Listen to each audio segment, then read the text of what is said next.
Hi friends, ఎలా ఉన్నారు మీరంతా? మేమైతే బాగున్నామండి. ఈరోజు మేము గానగాపురం వెళ్తున్నాము.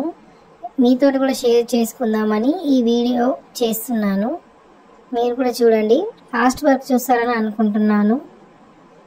ఇప్పుడు మనదే లేట్ అండి, ఇక త్వరగా వెళ్ళాలి. పిల్లలు అయితే చాలా ఎగ్జైటెడ్గా ఉన్నారు. స్టార్ట్ అయిపోయినాము. ఈవినింగ్ టైంలో స్టార్ట్ అయినాం కదా, వెదర్ అయితే చాలా బాగున్నది. స్టార్ట్ అవ్వగానే కొద్ది దూరం వెళ్ళినాం. మా వాళ్ళైతే సాంగ్స్ పెట్టుకొని నేచర్ని అయితే చాలా బాగా ఎంజాయ్ చేశారు.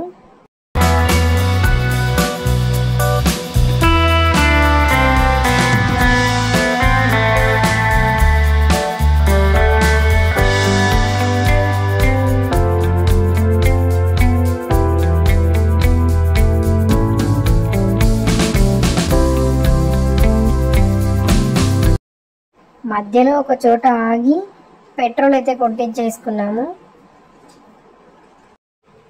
మధ్యలో ఒక దగ్గర ఆగి టీ తాగేసి అయితే మళ్ళీ స్టార్ట్ అయినాం. దారిలో వెళ్తుంటే శివయ్య కనిపించిండు. ఎంత బాగున్నదో కదా ఈ విగ్రహం, చాలా బాగుంది. ఫైనలీ గానగాపురం అయితే వచ్చేసాము. ఇక్కడ చాలా హోటల్స్ ఉన్నాయి, కానీ మేము గుడి దగ్గర అయితే ఆగలేదు. మేము డైరెక్ట్ సంగమం దగ్గరికి వెళ్ళాము. అక్కడే రూమ్స్ తీసుకొని అక్కడే ఉన్నాము. సంగమంకి ఒక 1/2 కిలోమీటర్ దూరంలో రూమ్స్ ఉన్నాయండి. రూమ్స్లో అయితే ఫుడ్ నాట్ అలౌడ్. అందుకే మేము బయటనే తినేసి పిల్లలు కొద్దిసేపు బయట ఆడుకున్నారు.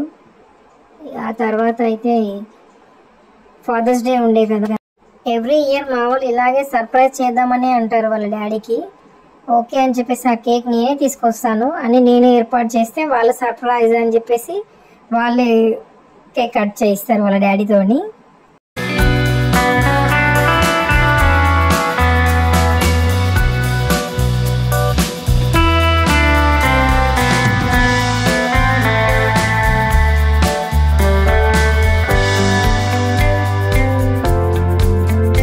ఫైనల్లీ కేక్ తినేసాక అందరం కలిసిగా రూమ్లోకి అయితే వెళ్ళాము. రూమ్ ఇవన్నీ ఏం అలౌడ్ లేదండి, అందుకే బయట చేసుకున్నాము ఇవన్నీ. రూమ్లోకి అయితే వెళ్ళాము. రూమ్ అయితే చాలా బాగుంది, నీట్గా కూడా ఉంది. ఏసీ రూమ్ అయితే చాలా బాగుంది, పిల్లలకు కూడా చాలా నచ్చింది. ఇది లోపల రిసెప్షన్. వెదర్ అయితే చాలా బాగుంది. ఎర్లీ మార్నింగ్ సన్ని చూస్తే సన్ రైజర్స్ హైదరాబాద్ గుర్తొచ్చిందండి నాకు. ఎందుకంటే ఈసారి మనం కొంచెం లాస్ట్ వరదాకా వచ్చి ఓడిపోయాం కదా, ఏం పర్వాలేదు, నెక్స్ట్ ఇయర్ చూసుకుంటాము. ఇదైతే హోటల్ వ్యూ, మీరు చూడండి, చాలా బాగుంది. రూమ్స్ కూడా చాలా బాగున్నాయి, నీట్గా కూడా ఉన్నాయి.